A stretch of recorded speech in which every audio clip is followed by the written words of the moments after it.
Hello students. पिछले video में हमने कार्टेशियन प्रोडक्ट ऑफ सेट्स के बारे में देखा था। हमने दो सेट लिया था जिसमें से ए सेट था 1,2,3 और बी सेट था जो कि 2,4 था। मतलब कुछ भी हम ए सेट में कोई भी एलिमेंट ले सकते हैं, बी सेट में कोई भी एलिमेंट ले सकते हैं। तो उसके बारे में हमने डिस्कशन किया था। अब हम लोग जो ए क्रॉस बी, एक सेट रहेगा ए रहेगा, दूसरा सेट बी रहेगा, उसको हम किस तरह से एरो डायग्राम से रिप्रेजेंट किस तरह से करेंगे। रिप्रेजेंटेशन ऑफ, इसको हम लिखेंगे रिप्रेजेंटेशन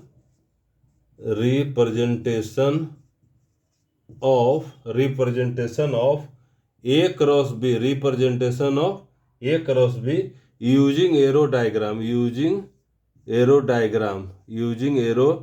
डायग्राम किस तरह से हम करेंगे। दो सेट हम लेंगे, ए और बी सेट लेंगे, दो सेट लेंगे, ए और बी लेंगे, ए और बी सेट लेंगे और उसको हम लोग किस तरह से रिप्रेजेंट करेंगे एरो डायग्राम से। मान लिया हम लेते हैं, हम लेते हैं इफ सेट ए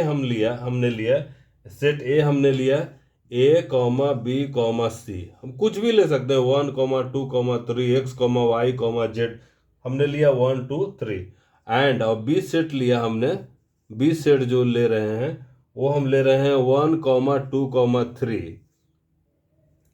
तो हमको फाइंड करना है, देन फाइंड ए क्रॉस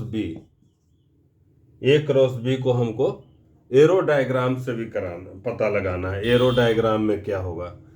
ए सेट हमने लिया ए कॉमा बी कॉमा सी और बी सेट लिया 1,2,3। अब हम ए सेट को हम रिप्रेजेंट करते हैं इस तरह से, सेट ए हो गया, ये सेट है, इसमें एलिमेंट है ए कॉमा बी कॉमा सी, और दूसरा हमने सेट लिया है बी है, इसमें लिया है 1,2,3।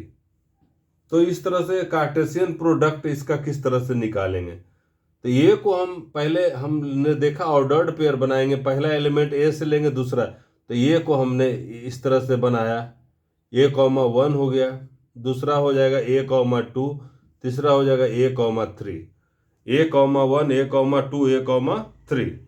देख रहे दो बी से पहले बनाया B,1, फिर B,2 और फिर B,3, इस तरह से हो गया B,1 B,2 B,3।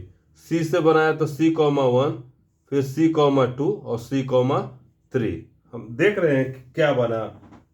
ये जो है ए क्रॉस बी बनता है, क्या बना ए क्रॉस बी बना कि पहले हमने लिया A,1, फिर A,2 A,3, इस तरह से लिया, फिर B,1 B,2 B,3, फिर हमने लिया C,1 C,2 C,3।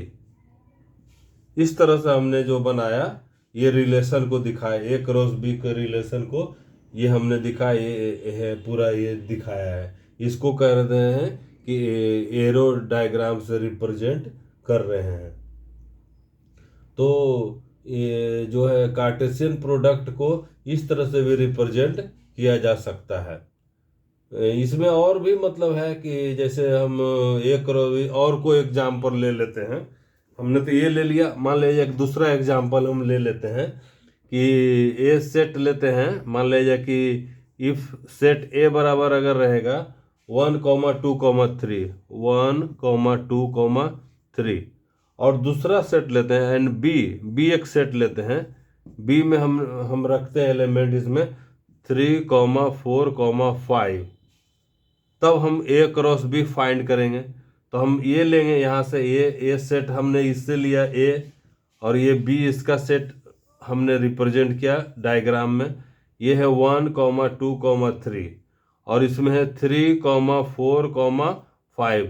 तो 1 को करेंगे 3 से, 1 को करेंगे 4 से, 1 को 5 से, और ये 2 का 3 से ऑर्डर 2 3 2 4 और 2 5 और 3 3 3 4 3 5। तो तो इसमें बनेगा, इस एग्जाम्पल में, ये एग्जाम्पल 1 था, ये दूसरे एग्जाम्पल में, फॉर एग्जाम्पल 1 था, दूसरे एग्जाम्पल में बनेगा A क्रॉस B बनेगा।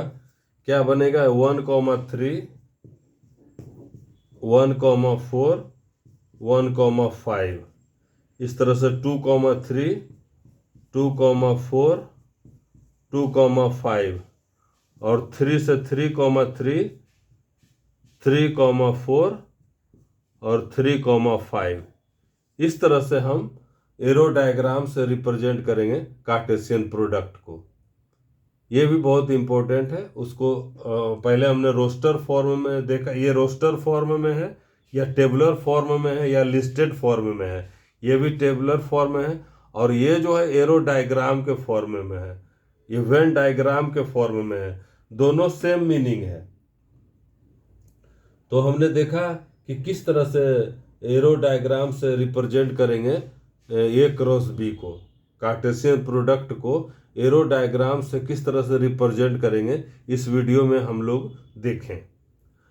और आगे के वीडियो में हम लोग A क्रॉस B को ग्राफिकल रिप्रेजेंटेशन देखें कि ग्राफ पर A क्रॉस B को किस तरह से रिप्रेजेंट किया जाएगा। ये जब तक आप लोग ये देखिए कि एरो डायग्राम के बारे में, इसको आप और प्रैक्टिस कीजिए। कुछ और क्वेश्चन है और बुक से लेकर के, या इसके बारे में थिंक कीजिए कि क्या कॉन्सेप्ट है। ये दिखने में तो लग रहा है बहुत इजी है, लेकिन ये इतना इम्पोर्टेंट है, इतना बेसिक है मैथमेटिक्स का कि आगे चल के आपको हर एक जगह इसका यूज होने वाला है।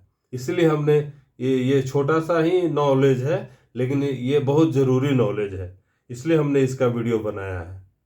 और आगे का डिस्कशन हम लोग graphical representation of A cross B के बारे में करेंगे। Thank you for watching.